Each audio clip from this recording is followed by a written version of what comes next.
And God said, since the morning I have heard that 4 times. Good afternoon, sir. My name is Haji Mohammed Sawar. Today I would like to explain about Journey of Constitution of India. The Constitution of India is the supreme legal document of India.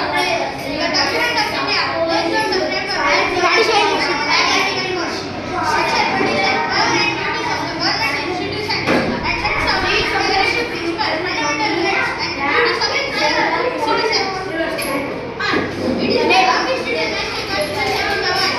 The constitution was drafted by the Constituent Assembly. Elected members of the Provincial Assembly. On 6 December 1946, formation of the Constituent Assembly. On 9 December 1946, the first meeting was held. Now the Central Hall of Parliament. The first person to address was J.B. Kripalani and Sachidananda Sinha began the document. Appointing a separate state Muslim League member to the meeting.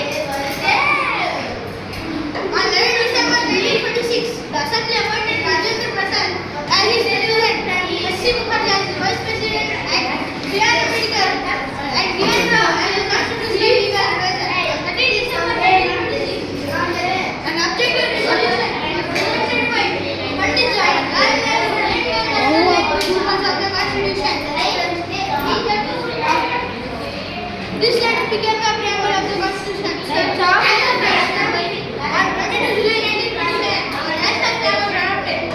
On 15th of 1947, achieved independence, the earliest state to the Government of India, the Government of Pakistan. On 29th of 1947, the National Committee appointed B.R. Ambedkar as its chairman. The other 6 members of the committee were Shri Mohammad Zainal Ali, Krishna Swami Iyer, Baleswari Iyengar, Jai Prasad Pradhan and B.R. Ambedkar, 6 members of the committee.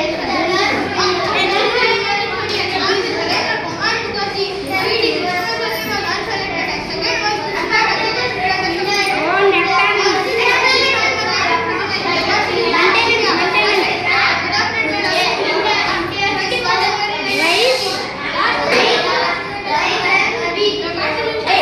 January 395 articles, 8 schedules and 22 parts. On 26 January 1950, Constitution of India came into force. The President took 2 years time for expenditure of 6.4 million rupees.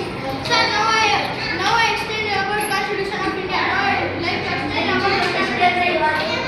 There are 6 fundamental rights in our Constitution. First, right to equality, Article 14 to 18. Second, right to freedom, Article 19 to 22. Third, right against exploitation, Article 23 to 24. Fourth, right to